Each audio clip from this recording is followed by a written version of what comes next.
Bonsoir. De l'Évangile selon saint Jean au chapitre 21. Quand ils eurent déjeuné, Jésus dit à Simon-Pierre, « Simon, fils de Jean, m'aimes-tu plus que ceci ?» Il lui répondit, « Oui, Seigneur, tu sais que je t'aime. » Jésus lui dit, « Fais paître mes agneaux. » Il lui dit à nouveau une deuxième fois, « Simon, fils de Jean, m'aimes-tu » ? « Oui, Seigneur, lui dit-il, tu sais que je t'aime. » Jésus lui dit, « Sois le pasteur de mes brebis. » Il lui dit pour la troisième fois, « Simon, fils de Jean, m'aimes-tu » ? Pierre fut peiné de ce qu'il lui dit pour la troisième fois, « M'aimes-tu » ? Et lui dit, « Seigneur, tu sais tout, tu sais bien que je t'aime. » Jésus lui dit, « Fais paître mes brebis. »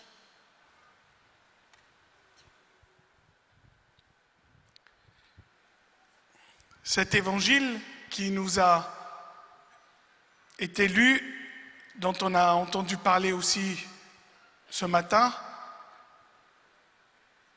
m'a conduit ma vie et m'a tracé ce chemin duquel je veux vous parler ce soir.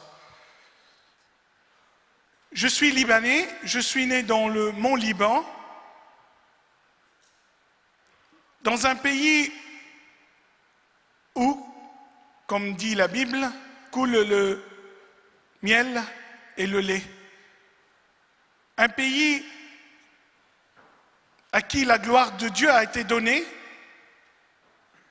un pays où vivent différentes communautés de toute confession et de toute religion. À l'âge de 7 ans, la guerre a éclaté dans ce beau pays, une guerre civile, 1975. L'enfant de 7 ans que j'étais ne comprenait pas ce que veut dire la guerre. Mais j'étais embarqué là-dedans. À 7 ans, on apprend à lasser ses chaussures, apprendre à lire sa montre, lire et écrire. Moi, en même temps, j'apprenais à manier les armes. Cette belle montagne a été préservée pendant 2 ans, jusqu'à ce fameux jour de 21 août 1977, où, un dimanche à la messe, nous sommes attaqués. Nous, les chrétiens rassemblés dans notre église, nous recevons des rafales, des tirs et une attaque. Mon grand-père, qui était un homme notable de notre petite ville, voulait repousser les assaillants. Il a voulu fermer la porte de l'église. On lui tire dessus. Il tombe par terre. Ils arrivent à rentrer. Ils tirent dans le tas. Ils tuent des dizaines et blessent des centaines de personnes. J'ai pu m'enfuir. Je suis arrivé à la maison où des enfants étaient rassemblés. J'ai pu atteindre une mitrailleuse. Je l'ai posée sur la fenêtre et dans la lunette, j'ai vu le père d'un de mes amis qui s'approchait de la maison où des petits-enfants, des tout-petits, étaient gardés. J'ai prié, « Marie, épargne-moi cela. » S'il avançait d'un pas, j'allais tirer. Et Dieu merci, il a détourné son chemin. Après ce massacre, nous avons quitté le village. Nous sommes allés à Beyrouth, où j'ai grandi, au son des bombes et au fracas de cette guerre qui ne cessait de tuer ceux qui, pour moi, étaient des êtres chers, des amis de l'école, des cousins. Beaucoup sont partis aussi en exode, ils voulaient fuir la guerre. Moi, je voulais rester. Je travaillais dur. Je voulais être médecin, chirurgien, ophtalmologue. À 17 ans, après avoir commencé des études de médecine, je me préparais pour aller à la fac. Une bombe explosa devant chez moi. J'ai crié, « Non, je ne veux pas mourir ». J'ai senti le souffle de la bombe. cette déflagration de 300 kilos de TNT, je ne l'avais pas entendu, mais je l'ai senti dans ma chair. Et j'ai crié, non, non, ne le dites pas à ma mère. Je me retrouve dans la morgue d'un hôpital. Un cousin qui m'a cherché partout, je l'entends comme maintenant crier, il est vivant, il est vivant. On m'amène dans une salle d'opération et après 12 heures de chirurgie, on me ramène dans une chambre où la famille et les amis étaient rassemblés. À mon réveil, je les vois tous en train de pleurer. Je leur dis, pourquoi pleurez-vous? Je suis vivant. Je suis vivant. Et c'était ça le plus important, que je sois là. Et l'enfant de la guerre que j'étais a compris combien la vie était si chère. Cette vie qui n'avait plus de prix, où elle nous coûtait presque plus rien, le prix d'une balle. Je tenais à ma vie. J'ai passé quelques semaines à l'hôpital où j'ai passé des très bons moments. Je me suis amusé avec mes amis, j'avais une boulimie de la vie, joyeux. Je suis sorti de l'hôpital, au lieu de perdre 5 ou 10 kilos, j'en ai pris 15. Je mangeais 12 éclairs au chocolat par jour. Des cordons bleus 2 fois ou 3 fois par jour. Après avoir visité tous les ophtalmos de Beyrouth et de Navarre, qui ne réussissaient pas à me guérir, mes parents avaient envoyé mon dossier dans le monde entier, Boston, Paris, Moscou, Madrid, etc. Un médecin suisse m'accueille pour m'opérer. Je quitte le Liban et je me retrouve dans un pays étranger, seul. Un espoir était né. Je n'avais plus personne qui tenait ma main, il pouvait me consoler, mais je priais et j'étais là pour une cause, c'est que j'allais retrouver la vue. La veille de mon opération, je vais à la messe et l'évangile de Jean était lu. Une homélie qui m'avait beaucoup touché, je ne savais pas pourquoi. Le lendemain, je suis opéré et j'attendais avec impatience que le médecin m'annonce la bonne nouvelle. Quelle fut ma déception au moment où il m'enlève les pansements et il m'annonce avec son accent suisse alémanique, « Monsieur Hassoun, vous êtes devenu aveugle. » Une nouvelle bombe venait de m'exploser à la figure. Je ne comprenais pas. Je lui ai fait répéter. Il me dit, oui, je parle à vous, monsieur Hassoun. Vous êtes devenu aveugle. Il quitta la salle, il me laisse avec l'infirmière qui m'amène dans ma chambre. Pressée, elle me dit, je reviendrai te voir. Je suis seul avec cette nouvelle. Je commence à me poser plein de questions. Je dis, mais pourquoi? Pourquoi moi? Mais Seigneur, dis-moi que ce n'est pas vrai. Dis-moi que c'est faux, que ce n'est qu'un cauchemar. Non, ça ne peut pas être vrai. Et pourquoi moi? Pourquoi tout cela? Dieu, s'il te plaît, réponds-moi. Réponds-moi. Je criais. Moi qui étais devenu aveugle, le bon Dieu était sourd. Je criais de plus belle.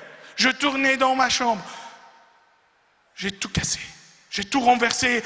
Heureusement, la fenêtre était barricadée. Des idées noires me sont passées par la tête. Non, ça ne peut pas être vrai. Ce n'est pas juste. Seigneur, s'il te plaît, épargne-moi cela. S'il te plaît, guéris-moi, réponds-moi. Épuisé au bout de quelques heures, je tombe à genoux, la tête entre mes mains. Je supplie, Dieu, s'il te plaît, guéris-moi.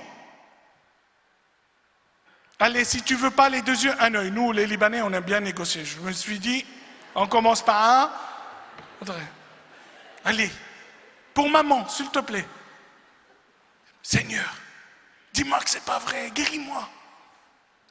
Et là, cet évangile qui retentit dans mon cœur,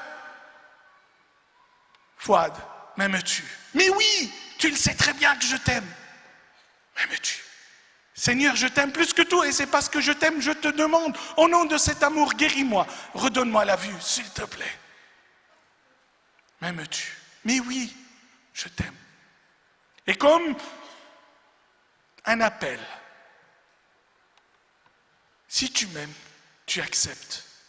Comment, Seigneur, tu me demandes cela? Accepter l'inacceptable, être aveugle, qu'est-ce que cela veut dire? Non, je ne peux pas. S'il te plaît, non. Guéris-moi. Si tu m'aimes, tu acceptes. Et comme un dialogue s'est instauré. Apaisé, je me lève, je range ma chambre, je fais ma valise. Et dès l'aube, j'étais dans le couloir et le médecin de garde qui vient et qui me pose la question, mais qu'est-ce que tu fais? Tu vas où? Tu vas faire quoi? Je dis, je vais faire l'aveugle. Je ne sais pas ce que c'est.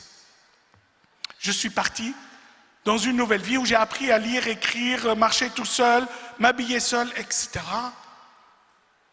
J'ai fait le programme d'une année en 3 mois. J'ai réintégré l'université. J'ai quitté la médecine pour les mathématiques appliquées.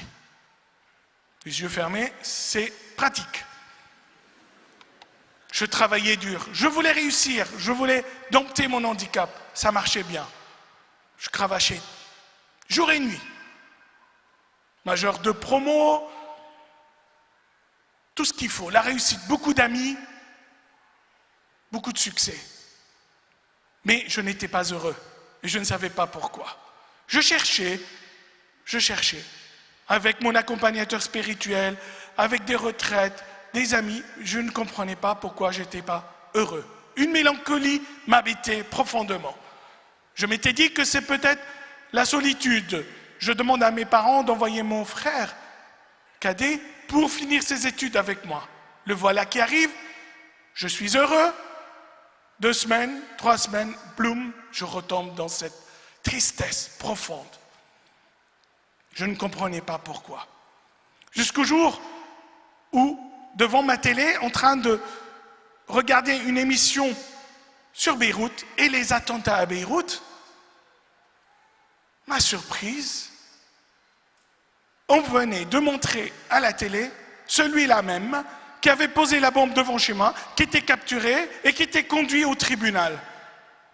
Le sang n'a fait qu'un tour. Si je pouvais passer par la télé, aller lui crever les yeux, lui arracher le cœur, me venger. Voilà, c'est ça qui m'empêchait d'être heureux. Il fallait que je m'en venge. Il fallait que j'assouvisse cette haine qui était en moi. Et là, je tombe à genoux, les larmes coulent et il me dit, Seigneur, s'il te plaît, pardonne-moi. Comment ai-je pu vivre ces années où tu m'as donné tant de grâce avec cette haine qui m'empêchait d'être heureux, d'être proche de toi? Pardonne-moi, Seigneur. Pardonne-moi. Fouad, m'aimes-tu? Mais oui, Seigneur, je t'aime et c'est pourquoi je te demande de me pardonner. Libère-moi de cette haine. Libère-moi de ce joug que je ne saurais porter. C'est fini, s'il te plaît. Je veux me libérer. M'aimes-tu? Bien sûr, Seigneur. Et au nom de cet amour, je te demande de me pardonner. Si tu m'aimes, tu pardonnes. Là, hébété, je dis non. Pardon? C'est à moi que vous parlez? Si tu m'aimes, tu pardonnes. Comment veux-tu que je pardonne à celui-là même qui a tué tant d'âmes innocentes, qui a rendu tant d'enfants orphelins, tant de femmes veuves, qui a détruit tout un quartier? Non, il mérite la mort. Seigneur, non. Laisse-nous faire notre justice. Nous, les hommes, on sait faire ça. Toi, tu t'occupes des choses du ciel. Si tu m'aimes, tu pardonnes. Mais qui suis-je pour pardonner, Seigneur? Et là, je revois le Christ sur la croix en train de dire, pardonne-leur. Ils ne savent pas ce qu'ils font. Saint Jean-Paul II, chez Ali Aqsa, j'avais vu de mes yeux vus. À l'époque, je m'étais dit, mais notre pape, il est fou. Qu'est-ce qu'il fait là-dedans? Cette image qui ne me quitte jamais. Et cette phrase du Notre Père, pardonne-nous Seigneur, comme nous pardonnons, elle avait tout son sens. Toi Seigneur, tu me demandes moi de pardonner? Oui, je veux. Je me lève, je prends le téléphone, j'appelle mon directeur spirituel, je dis SOS, confession générale. Et il m'envoie dans un couvent, en Ardèche, auprès de Notre-Dame-des-Neiges, Et là, je dis, Marie, aide-moi, je veux pardonner, je ne sais pas comment faire. Guide-moi, montre-moi le chemin. Et un chemin de pardon a commencé. Et je commençais à vraiment me libérer de tout cela, parce que ce pardon devait englober plein de choses. Les assassins de mon grand-père, ceux qui ont fait du mal à mon pays, ceux qui ont tué mon cousin, mon oncle, toutes ces personnes que j'aimais tant, tous ces amis, tous ces innocents, toutes les victimes de la guerre. Il fallait qu'ils passent. Un pardon ne peut pas être partiel. Et j'ai prié et j'ai commencé à vraiment à avancer pas à pas. Et j'en témoignais ici ou là, jusqu'un jour, je suis allé aussi témoigner à une assemblée de jeunes où j'ai rencontré Laetitia.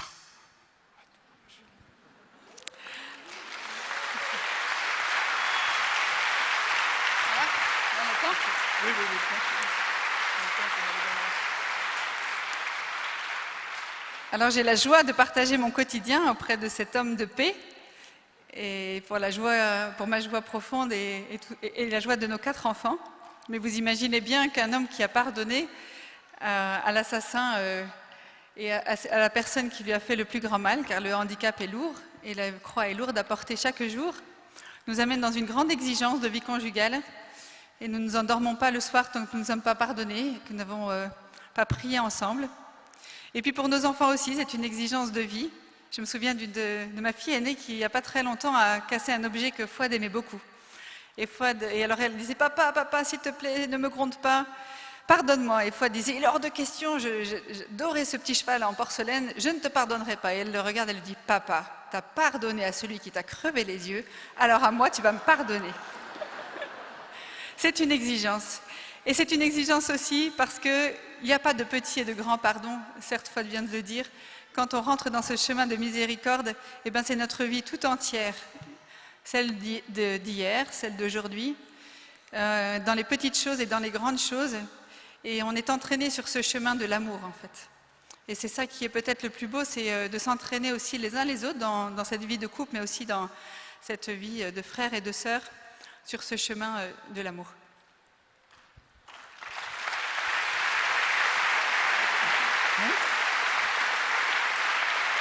Mes témoignages, ces témoignages m'ont amené encore plus loin. Et j'ai été appelé un jour par un animateur de télévision qui faisait une émission sur la réconciliation à Beyrouth. Il y avait là des hommes politiques, des chefs de guerre, des religieux, etc.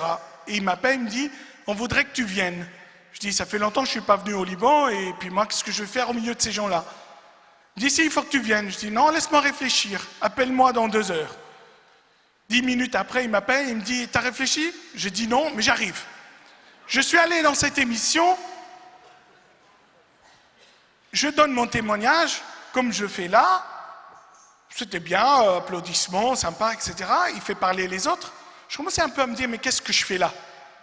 Comme beaucoup d'entre nous, là. « Qu'est-ce que je fais ici à Paris ?»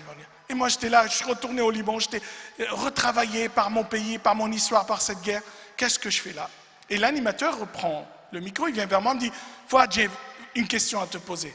Est-ce ton pardon est définitif à cet homme ?» Et là, le micro à la main, une chaleur me monte dans le corps et j'entends « Même tu ». Je n'avais pas le temps de réfléchir. Je lui dis « Tu sais Ziad, si cet homme était en face de moi ?» Je me lève, je le prends dans mes bras, je l'embrasse et je lui dis que je l'aime. Et là, j'ai cru que j'étais devenu fou. Je dis, allez, à la fin de l'émission, on va t'interner. C'est pas grave. Mais j'étais heureux, j'étais content, libéré. Quelque chose de unique. Un sentiment de bien-être que j'avais jamais connu. On quitte l'émission, je n'étais pas interné. Je vais chez ma grand-mère qui avait perdu son mari dans l'église.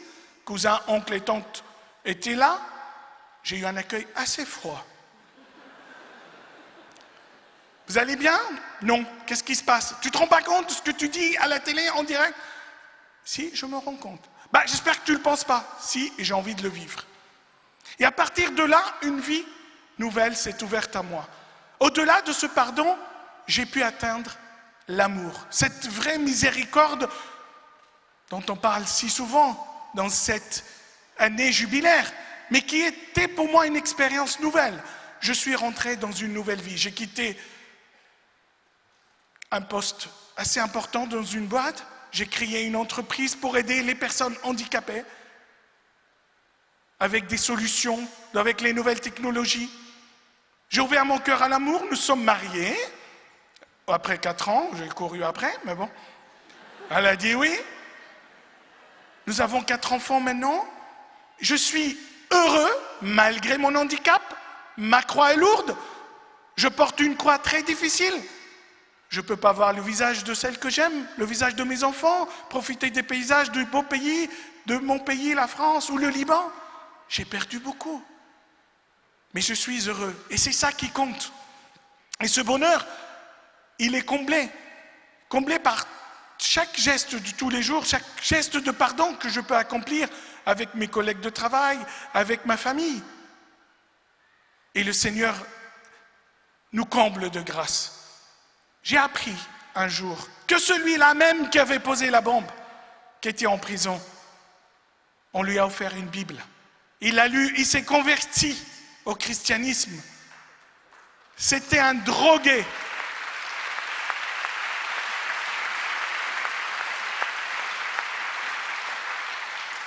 Un homme drogué. On l'avait acheté pour une poignée de dollars pour qu'il achète sa drogue, pour poser cette bombe. Il est aujourd'hui responsable d'un des plus grands centres de rééducation de personnes toxico et droguées.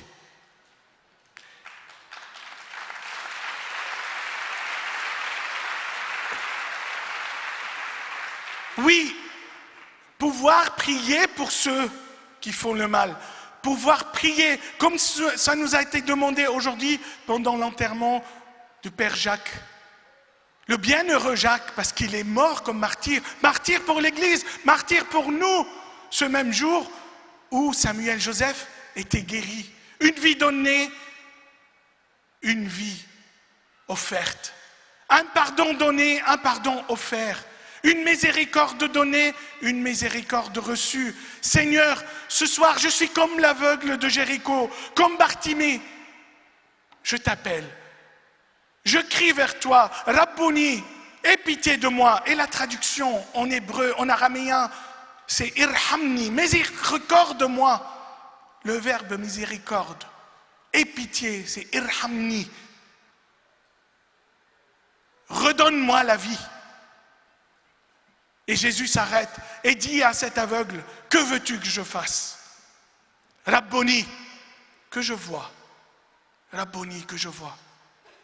Ainsi soit-il. Il a vu. Il a vu. Et ce soir, moi, avec Saint Paul, le grand apôtre, qui s'est fait arrêter au milieu de sa conquête, aveuglé par cette grande lumière du Christ persécuté, avec toutes les victimes, toutes les personnes persécutées, et les chrétiennes et les autres. Je crie vers toi, Seigneur, aie pitié de nous, miséricorde, donne-nous de pardonner et d'aimer même ceux qui nous font du mal. Amen.